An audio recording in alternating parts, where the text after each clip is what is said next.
যারা যারা এখন নতুন কাস্ট সার্টিফিকেটের জন্য আবেদন করতে চাইছেন, সেটা এসসি হোক কিংবা এসটি, তাদের জন্য আজকের এই ভিডিওটি।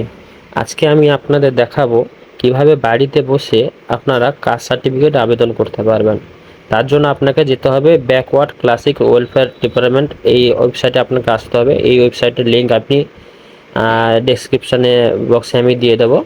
তো চলুন এখান থেকে শুরু করা যাক। ফার্স্টে দেখুন সার্কেল করা আছে এসসি এসটি, তারপর আপনাকে ক্লিক করতে হবে। ক্লিক করার পর ফার্স্টে যে অপশান আছে দেখুন apply for SC ST certificate, বাকি এই অপশানে অ্যাপ্লিকেশন স্ট্যাটাস চেক করতে পারবেন। তা আপনার কাস্ট সার্টিফিকেট অ্যাপ্রুভ হয়েছে কিনা সব কিছু দেখার জন্য এখানে করতে পারেন। তো সেই ভিডিওটি পরবর্তীকালে দেখাবো। এখন দেখাচ্ছি কীভাবে আপনি কাস্ট সার্টিফিকেট আবেদন করবেন। সেই ফার্স্টে যে লিঙ্কটি আছে সেখানে ক্লিক করলে, ক্লিক করার পর এরকম একটা ইন্টারফেস চলে আসবে, application for SC ST caste certificate. এখন যেহেতু আমি ওয়েস্ট বেঙ্গল থেকে বলছি, অটোমেটিক স্টেট ওয়েস্ট বেঙ্গল চলে আসবে। তারপর দেখুন ডিস্ট্রিক্ট আছে, সাব ডিস্ট্রিক্ট, ব্লক কিংবা মিউনিসিপ্যালিটি, তারপর জিপি ওয়ার্ড, এটা আপনি আপনার ওয়াইজ সিলেক্ট করবেন। তারপর অ্যাপ্লিকেশানে এসটি যদি হন এসটি, আর এসটি যদি হন এসটি, এখানে আপনাকে সিলেক্ট করতে হবে। এবং কাস্ট ক্যাটাগরিটা কী আছে সেখানে আপনাকে লিখতে হবে। যেহেতু আমি নমশূদ্র, তার জন্য এখানে নমশূদ্র লিখছি, কেমন। তারপর দেখুন অ্যাপ্লিকেশানের নেম সব সম্পূর্ণ ক্যাপিটাল ওয়ালে আপনাকে কিন্তু এখানে লিখতে হবে। অ্যাপ্লিকেশানের নেম যার নাম আছে সেই নেমে আপনাকে তার নাম লিখবেন। তারপর আছে অ্যাপ্লিকেশান ফাদার নেম, তারপর অ্যাপ্লিকেশান ফাদার নেম তার অ্যাপ্লিকেশান আধার কার্ড ওয়াইজ তার বাবার নাম যা আছে সেখানে থাকে লিখতে হবে অ্যাপ্লিকেশান ফাদার নেম। তারপর আছে মোবাইল নাম্বার, তারপর আছে ইমেল আইডি। আপনি আপনার আধার কার্ডের সঙ্গে যে মোবাইল নাম্বারটির লিঙ্ক আছে সেই মোবাইল নাম্বারটি আপনাকে এখানে লিখতে হবে, কেমন। তারপর আছে কি আছে এপিক নাম্বার, মানে আপনার ভোটার কার্ড আইডি তার নাম্বার, তারপরে আধার নাম্বার, আর হচ্ছে কি আধার যদি রেশন কার্ড থাকে রেশন কার্ডের এখানে ক্যাটাগরিটি এখানে সিলেক্ট করবেন। তারপর খাদ্য সাথী যদি নাম্বার থাকে আপনি খাদ্য সাথীর নাম্বার এখানে আপনি এন্ট্রি করবেন, কেমন। তারপর কি আছে, তারপর আছে ডেট অফ বার্থ। আপনার ডেট অফ বার্থটি কী আছে আপনাকে এখানে সিলেক্ট করতে হবে। ডেট অফ বার্থ সিলেক্ট করলেন।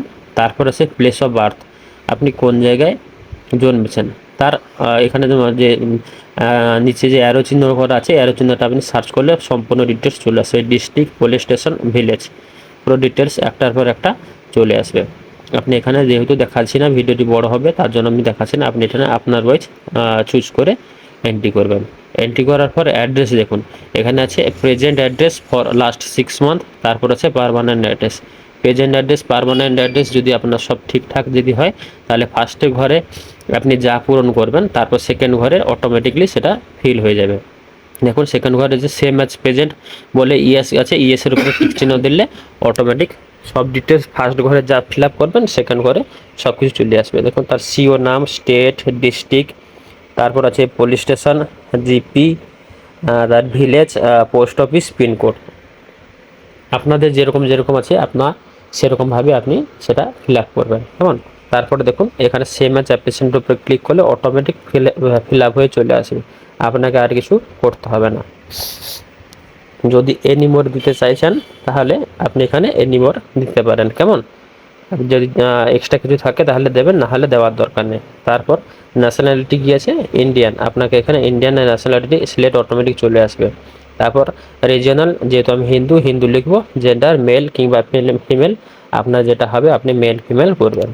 তারপর কি আছে blood relation details. Blood relation details বলতে যার নামে যদি কারোর নামে আপনার বাড়ির আপনার কাস্ট সার্টিফিকেট হয়ে থাকে সেই কাস্ট সার্টিফিকেট তার নাম, তারা caste certificate number, date of issue, relation কী আছে, আর ইস্যু অথরিটি কোথাকার ইস্যু অথরিটি সেখানে আপনাকে ফিল আপ করতে হবে। তার নাম দেবেন, ইস্যুর অথরিটি সেখানে অলরেডি লিস্টেড আছে। আপনার কাস্ট সার্টিফিকেট নাম্বারটি এন্ট্রি করলে অলরেডি চলে আসবে। তারপর দেখুন দুজনের রেফারেন্সের নাম্বার চাইছে, তার নাম চাইছে।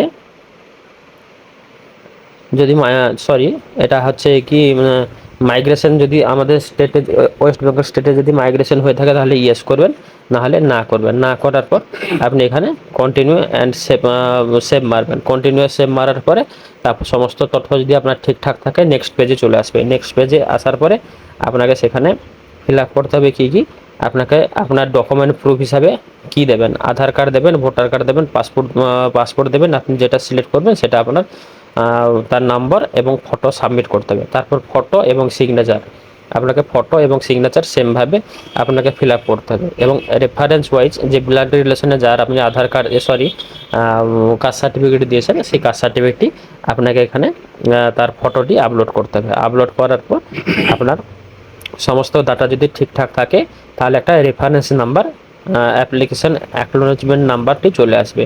সেই অ্যাকনোলেজমেন্ট নাম্বারটি কীরকম আসছে আমি আপনাদের দেখিয়ে দিচ্ছি। এখানে আপনি স্ট্যাটাসও চেক করতে পারবেন, সব কিছু সুবিধাও এখানে দেওয়া আছে।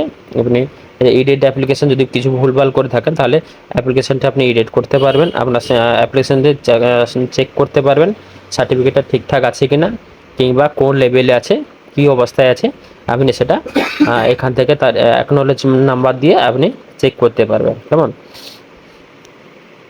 আর আছে কি আছে এখানে, কন্ট্যাক্ট ডিটেলস আছে, কিভাবে অ্যাপ্লিকেশন করবেন, আর অফিসিয়াল কিভাবে আছে, ওবিসি সার্টিফিকেট ওখান থেকে আপনি করতে পারবেন। সমস্ত কিছু ডিটেলস এখানে একটার পর একটা দেওয়া আছে। যদি আমার এই ভিডিওটি ভালো লেগে থাকে তাহলে অবশ্যই লাইক, শেয়ার, সাবস্ক্রাইব করবেন। আর যদি কিছু কোয়ারি থাকে অবশ্যই আমাকে এখানে জানাতে পারেন। কেমন? ধন্যবাদ।